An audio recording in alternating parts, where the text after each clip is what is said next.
പാലക്കാട് നിന്ന് നമ്മളെ ആശങ്കപ്പെടുത്തിയ, നമ്മളെ സങ്കടപ്പെടുത്തിയ ഒരു വാർത്ത കഴിഞ്ഞ ദിവസം വന്നിരുന്നല്ലോ. ഒരു അതിഥി തൊഴിലാളിയെ സംഘപരിവാറുകാർ ചേർന്ന് വട്ടം കൂടി നിന്ന് തല്ലിക്കൊന്ന ഒരു വാർത്ത നമ്മുടെ മുൻപിൽ ഉണ്ടായിരുന്നല്ലോ അല്ലേ? ഏതായാലും ആ വാർത്ത, അതിന്റെ അന്വേഷണം വളരെ വേഗത്തിൽ മുന്നോട്ട് പോകുന്നുവെന്ന് വേണം ഇപ്പോൾ നമുക്ക് മനസ്സിലാക്കാൻ.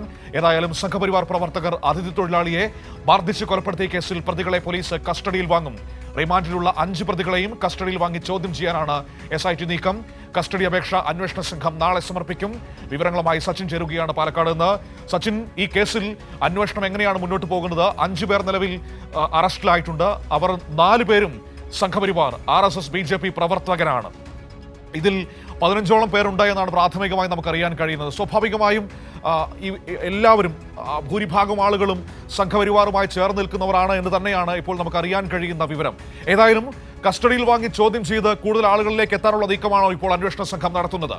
മനോ, തീർച്ചയായും ശക്തമായ രീതിയിൽ തന്നെയാണ് അന്വേഷണം പുരോഗമിച്ചുകൊണ്ടിരിക്കുന്നത്. കഴിഞ്ഞ ദിവസം തന്നെ മുഖ്യമന്ത്രി കൃത്യമായ നിർദ്ദേശം ജില്ലാ പോലീസ് മേധാവിക്ക് നൽകിയിരുന്നു. അതിന്റെ അടിസ്ഥാനത്തിൽ ജില്ലാ പോലീസ് മേധാവിയുടെ നേതൃത്വത്തിലുള്ള പ്രത്യേക അന്വേഷണ സംഘമാണ് നിലവിൽ കേസ് അന്വേഷിക്കുന്നത്. മുൻപ് ക്രൈംബ്രാഞ്ചും അതേപോലെ തന്നെ വാളയാർ പോലീസും ഒക്കെയായിരുന്നു കേസ് അന്വേഷിച്ചത്. എന്നാൽ അന്വേഷണം ഊർജിതമായി നടത്തുവാൻ വേണ്ടി ജില്ലാ പോലീസ് മേധാവിയെ തന്നെ മുഖ്യമന്ത്രി ചുമതലപ്പെടുത്തിയിട്ടുണ്ട്. ഇതിന്റെ ഭാഗമായിട്ടാണ് നാളെ 5 പ്രതികളെ, അതായത് നിലവിൽ റിമാൻഡിൽ കഴിയുന്ന 5 പ്രതികളെ പോലീസ് കസ്റ്റഡിയിൽ വാങ്ങി തെളിവെടുപ്പും അതേപോലെ തന്നെ ചോദ്യം ചെയ്യലടക്കം ഉണ്ടാകും എന്നാണ് നിലവിൽ അറിയാൻ വേണ്ടി സാധിച്ചത്.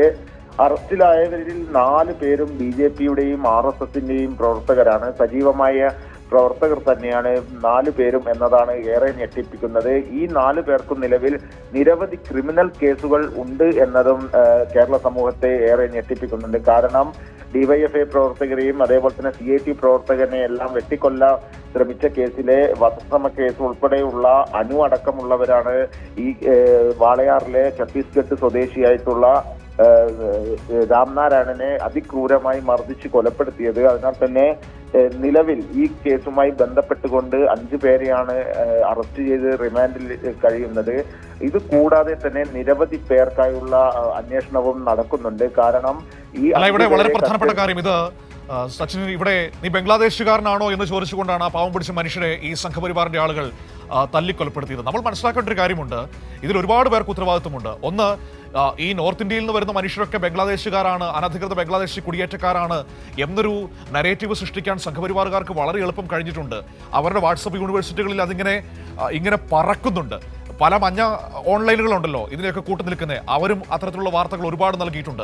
അപ്പോൾ അങ്ങനെയൊക്കെയുള്ള വാർത്തകളും ഈ വാട്സപ്പ് യൂണിവേഴ്സിറ്റികളിലെ വിവരങ്ങളും വിശ്വസിച്ച് ഈ നാട്ടിലെ സംഘപരിവാറുമായി ബന്ധപ്പെട്ട് നിൽക്കുന്നവരും ഇറങ്ങാൻ തുടങ്ങിയാൽ അതുണ്ടാക്കാൻ പോകുന്ന അവസ്ഥ ചെറുതായിരിക്കില്ല. അതിൻ്റെ ഒരു തുടക്കമാണ് നമ്മൾ വാളയാറിൽ കണ്ടത്.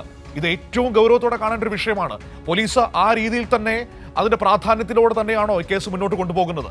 തീർച്ചയായും മനു, അത് തന്നെയാണ്. കാരണം ഈ സംഘപരിവാർ കേന്ദ്രങ്ങളിൽ തന്നെയാണ് ഇത്തരത്തിൽ വീഡിയോ ശക്തമായ രീതിയിൽ പ്രചരിക്കുന്നുണ്ട്. അന്ന് തന്നെ ഈ ആക്രമിക്കുന്ന ദൃശ്യങ്ങളടക്കം ഈ സംഘപരിവാറിന്റെയും BJPയുടെയും പ്രവർത്തകരെല്ലാം ഫോണിലൂടെ എടുത്ത് പ്രചരിപ്പിച്ചിരുന്നു. എന്നാൽ അത്തരം ഫോണുകളെല്ലാം നിലവിൽ നശിപ്പിച്ചതായാണ് പോലീസ് പ്രാഥമികമായി കണ്ടെത്തിയിരിക്കുന്നത്. എന്നാൽ പോലും നിലവിൽ കേസിൽ കൂടുതൽ പ്രതികളുണ്ട്, വീഡിയോ ചിത്രീകരിച്ചവരുണ്ട്. അവരെയെല്ലാം കേന്ദ്രീകരിച്ച് തന്നെയാണ് ഇപ്പോൾ അന്വേഷണം നടക്കുന്നത്. കസ്റ്റഡിയിലുള്ള പ്രതികളെ പോലീസ് കസ്റ്റഡിയിൽ വാങ്ങി ചോദ്യം ചെയ്താൽ മാത്രമേ അതിന്റെ കൂടുതൽ വിവരങ്ങൾ ലഭിക്കുകയുള്ളൂ. മാത്രമല്ല, ഇതുമായി ബന്ധപ്പെട്ട് രാംനാരായണൻ മരിച്ചു എന്ന് അറിഞ്ഞപ്പോൾ തന്നെ നിരവധി പ്രതികൾ തമിഴ്നാട്ടിലേക്ക് മുങ്ങിയെന്നും വിവരം പോലീസിന് ലഭിച്ചിട്ടുണ്ട്. ഇവരെ കേന്ദ്രീകരിച്ചും അന്വേഷണം നടക്കുകയാണ്. കഴിഞ്ഞ ദിവസം തന്നെ പ്രത്യേക അന്വേഷണ സംഘം ഈ സംഭവം നടന്ന വാളയാർ അട്ടപ്പള്ളത്തെത്തി വീണ്ടും പരിശോധനകൾ നടത്തിയിരുന്നു. അവിടെ പ്രദേശവാസികളെ ചോദ്യം ചെയ്തിട്ടുണ്ട്.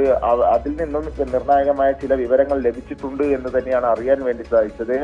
നാളെ തന്നെ നിലവിലെ റിമാൻഡിൽ കഴിയുന്ന 5 പേരെയും കസ്റ്റഡിയിൽ വാങ്ങും.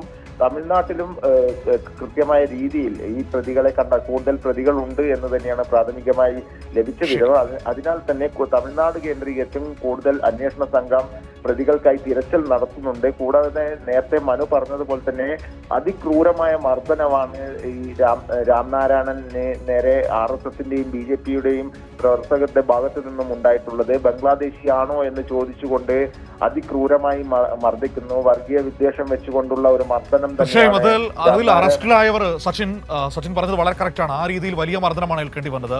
പോസ്റ്റ്മോർട്ടം പ്രാഥമിക റിപ്പോർട്ടിൽ അത് പറയുന്നുണ്ട്, റിമാൻഡ് റിപ്പോർട്ടിൽ പറയുന്നുണ്ട്. ശരീരത്തിൽ മർദ്ദനമേൽക്കാത്ത ഒരു ഇഞ്ച് സ്ഥലം പോലും ബാക്കിയില്ല എന്നാണ് നമുക്ക് അറിയാൻ കഴിയുന്നത്. അപ്പോൾ എത്രമാത്രം വലിയ ക്രൂരതയാണ് ആ മനുഷ്യന് നേരിടേണ്ടി വന്നത്, അനുഭവിക്കേണ്ടി വന്നത് എത്രമാത്രം വലിയ വേദനയാണ്. നിങ്ങളൊന്ന് ഓർത്തു നോക്കൂ, ഒരു നേരത്തെ അന്നം കഴിക്കാൻ വേണ്ടിയിട്ടല്ലേ സ്വന്തം നാട്ടിൽ ഗതിയില്ലാത്തതുകൊണ്ട് ആ മനുഷ്യൻ ഇങ്ങോട്ടേക്ക് കയറി വന്നത്. നമ്മുടെയൊക്കെ എത്രയോ ആളുകൾ ഗൾഫിലും അവിടെയും ഇവിടെയും ഒക്കെ പോയി പണിയെടുക്കുന്നുണ്ട്. നാളെ നമ്മളോട് ഈ രീതിയിൽ നിങ്ങൾ അനധികൃത കുടിയേറ്റക്കാരാണെന്ന് പറഞ്ഞുകൊണ്ട് അവിടെയുള്ളവർ ഇങ്ങനെ പെരുമാറാൻ തുടങ്ങിയാൽ എന്തായിരിക്കും അവസ്ഥ? ഈ പറയുന്ന ഈ സംഘപരിവാറിന്റെ ഭാഗമായി നിൽക്കുന്ന മനുഷ്യർക്ക് എന്തെങ്കിലും ബോധമുള്ളവരാണെങ്കിൽ അവർ ഈ രീതിയിൽ പ്രവർത്തിക്കുമോ? നിങ്ങളൊന്ന് ഓർത്തു നോക്കൂ, 4 മണിക്കൂറോളം ആ മനുഷ്യനെ വളഞ്ഞിട്ട് മർദ്ദിക്കുകയാണ്. 4 മണിക്കൂറിന് ശേഷമാണ് പോലീസ് വിവരം അറിഞ്ഞ് അങ്ങോട്ടേക്ക് വരുന്നത്. ആശുപത്രിയിൽ എത്തിക്കുമ്പോഴേക്കും ആൾ മരണപ്പെട്ട് കഴിഞ്ഞിരുന്നു. എത്രമാത്രം വലിയ ക്രൂരതയാണ് അനുഭവിച്ചിരിക്കുന്നത്.